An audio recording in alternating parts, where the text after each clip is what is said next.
Hello students, तो कैसे हैं आप सब लोग। आशा करता हूं कि आप सभी लोग खुश हैं, मस्त हैं और अपनी पढ़ाई को निरंतर रूप से जारी रख पा रहे हैं। आप सभी का स्वागत है हमारे YouTube channel SR student solution पर। आज की जो हमारी कक्षा है उसमें हम लोग बात करेंगे कि प्रतिरोधों का संयोजन किस प्रकार से किया जाता है। प्रतिरोधों का संयोजन, ये वाला जो टॉपिक है इसमें से बोर्ड के एग्जाम में एक सवाल तो पक्का ही आता है। और प्रतिरोध के बारे में आप लोगों को पता है कि प्रतिरोध क्या होता है कि किसी भी विद्युत परिपथ के अंदर या फिर विद्युत धारा के मार्ग के अंदर जो भी अवरोध उत्पन्न होता है उसको हम लोग क्या कहते हैं बेटा, प्रतिरोध कहते हैं। अब जो परिपथ है उस परिपथ के अंदर प्रतिरोधों का संयोजन आखिर में किस प्रकार से किया जाता है, इस विषय में हम लोग चर्चा करेंगे। तो प्रतिरोधों का संयोजन पहली बात तो है कि किया क्यों जाता है। प्रतिरोधों का संयोजन किया जाता है तुल्य प्रतिरोध या कुल प्रतिरोध ज्ञात करने के, तुल्य या कुल प्रतिरोध ज्ञात करने के लिए किसका उपयोग किया जाता है, प्रतिरोधों के संयोजन का उपयोग किया जाता है। तो समझ गए कि प्रतिरोधों का संयोजन क्यों किया जाएगा, ताकि हमें क्या मिल जाए, तुल्य प्रतिरोध या कुल प्रतिरोध हम लोगों को प्राप्त हो जाए। अब बात आती है सर ये संयोजन कितने प्रकार का होता है। तो संयोजन होता है दो प्रकार का। कितने प्रकार का, दो प्रकार का। पहला होता है श्रेणी क्रम संयोजन। कौन सा संयोजन, श्रेणी क्रम संयोजन। और नंबर दो होता है आपका समांतर क्रम संयोजन। कौन सा संयोजन, समांतर क्रम संयोजन। देखो बेटा, इस एक छोटी सी कक्षा में 5-7 मिनट की कक्षा में हम लोग ये वाली बात है, ये 5-7 मिनट के अंदर ही हम लोग ये वाली बात जान लेंगे कि संयोजन कितने प्रकार का है, किस तरह से होता है, क्या सूत्र लगता है। और यूं आपको एक एक सवाल निकलवा के दिखाऊंगा यहाँ पर। आप है ना संयोजन के सवाल कभी भी गलत नहीं करोगे। तो संयोजन कितने प्रकार का, दो प्रकार का संयोजन। एक श्रेणी क्रम संयोजन और नंबर दो हो गया आपका समांतर क्रम संयोजन। श्रेणी क्रम संयोजन का मतलब है एक के बाद एक संयोजन होना। जैसे आप लोगों ने दीपावली के अंदर लगने वाली लड़ियां देखी होंगी। एक लड़ी, उस लड़ी के अंदर क्या होता है, एक बल्ब, बल्ब के बाद दूसरा बल्ब, दूसरे के बाद तीसरा बल्ब। यानी कि संयोजन किस प्रकार से होता है, एक के बाद एक प्रतिरोध जो है उसमें जुड़े हुए होते हैं। तो इस प्रकार का संयोजन जो होगा वो क्या कहलाएगा, श्रेणी क्रम संयोजन। यानी इस संयोजन में क्या है कि पहले प्रतिरोध का दूसरा सिरा दूसरे प्रतिरोध के पहले सिरे से जुड़ा है, और दूसरे प्रतिरोध का दूसरा सिरा तीसरे प्रतिरोध के पहले सिरे से जुड़ा है, तीसरे का दूसरा सिरा चौथे के पहले से जुड़ा है। और यदि हम लोग इसका एक परिपथ बनाएंगे तो चौथे का अंतिम सिरा पहले के प्रथम सिरे से जुड़ा हुआ होगा। तो ये प्रकार का जो हमारा संयोजन है, ये कौन सा संयोजन है, श्रेणी क्रम संयोजन है। क्योंकि ये वाले जो चिन्ह होते हैं, चिन्ह परिपाटी में हमने देख रखा है कि ये चिन्ह किसके लिए होते हैं, प्रतिरोध के लिए होते हैं। तो अलग अलग प्रतिरोध लगे हैं तो हम लोग इसका नाम अलग अलग कर देते हैं, इसको R1, इसको R2, इसको R3 और इसको R4। अब बात आती है समांतर क्रम संयोजन। तो समांतर क्रम संयोजन में क्या होगा, एक के समांतर में, यानी कि एक प्रतिरोध के समांतर में दूसरा प्रतिरोध लगेगा, दूसरे के समांतर में तीसरा। यानी कि पहला एक प्रतिरोध ऊपर आएगा, एक उसके नीचे, एक उसके नीचे।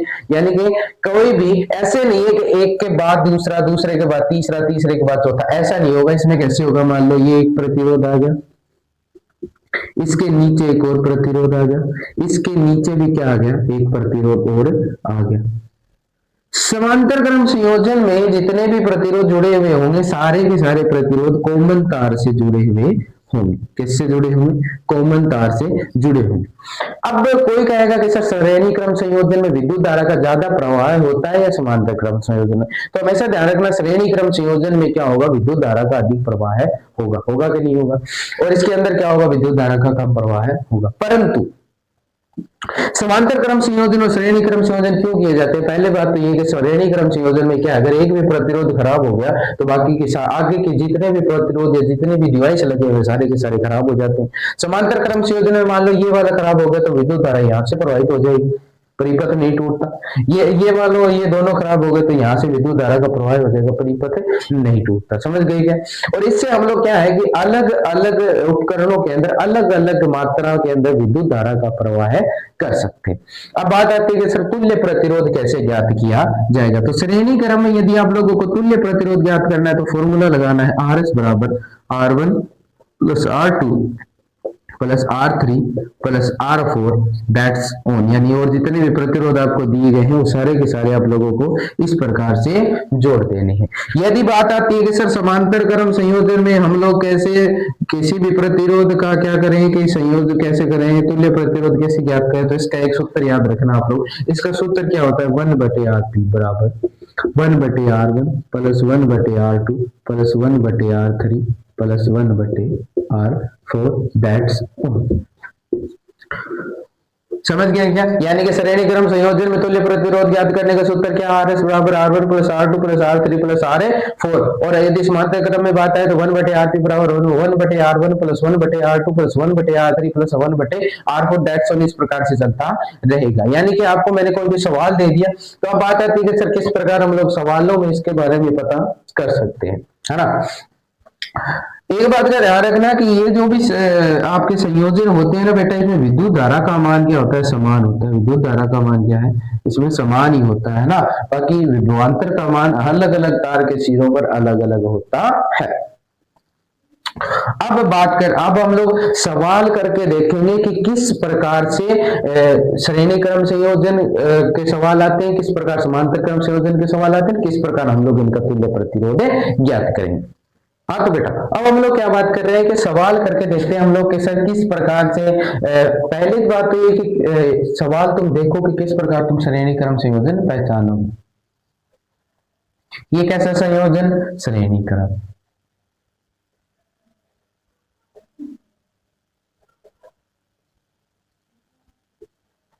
अब इसमें ये प्रतिरोध किसमें जुड़ा है, श्रेणी क्रम में। ये दोनों आपस में क्या है, समांतर क्रम में। और यदि इनका हम लोग कॉमन निकाल लेंगे तो ये तीनों क्या है, एक दूसरे के श्रेणी क्रम में है कि नहीं है। अब मान लो मैंने कह दिया कि ये वाला परिपथ जो है इसमें जो प्रतिरोध लगे हैं किस क्रम में है, तो हम लोग बात करेंगे ये किस में है, सारे के सारे समांतर क्रम में है। किस में है, समांतर क्रम में। इस प्रकार से जुड़ा है कोई,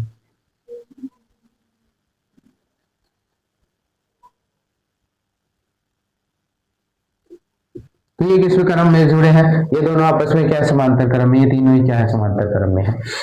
फिर बात आती है कि सर ये वाला क्या है, तो ये वाला भी क्या है, समांतर क्रम।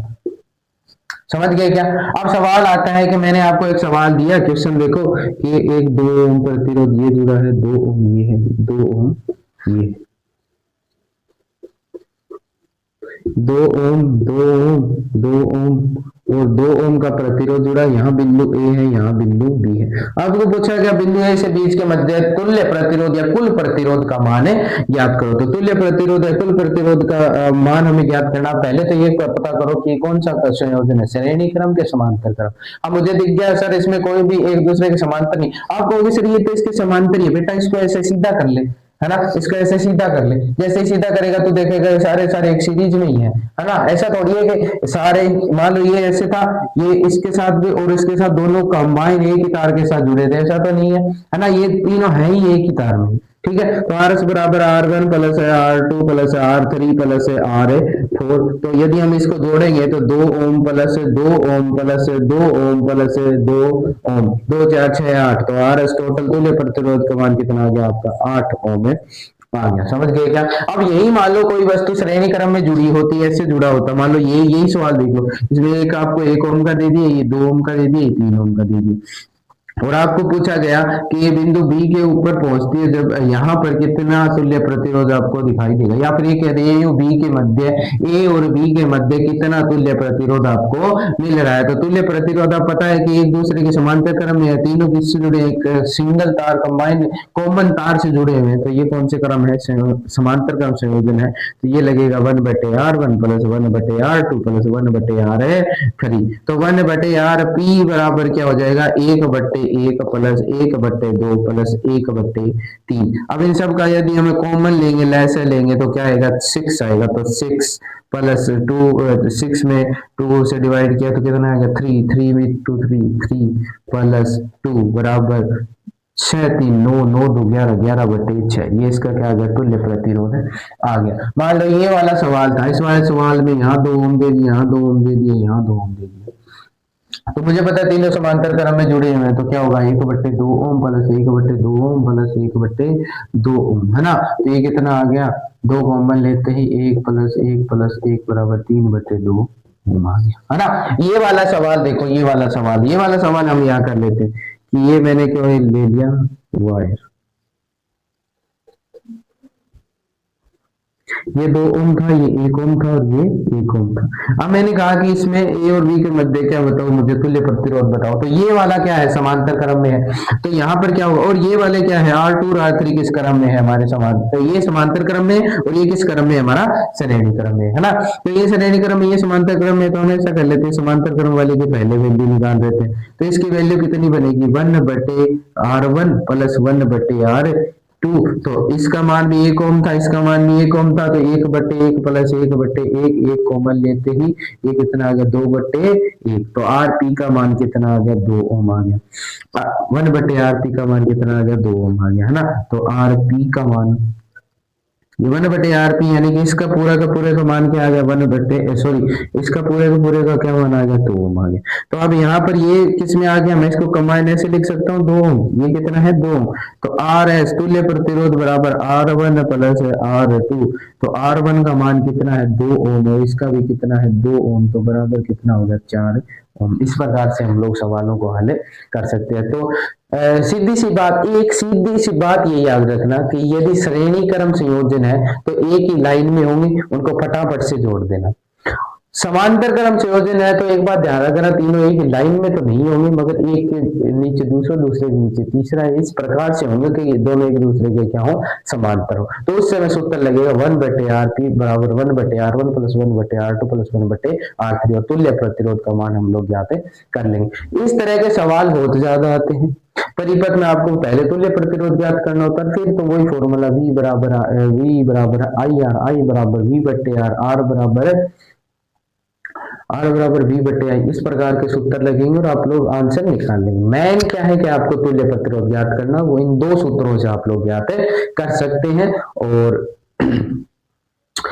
यही कहना चाहूंगा कि जिंदगी की दौड़ में लगे रहिए, इस कदर लगे रहिए कि एक दिन कामयाबी खुद ब खुद आकर के आपके कदमों में गिरे और आपको एक ही बात कहे कि मैं आपसे तुम्हारी हूँ और तुम्हारी, है ना।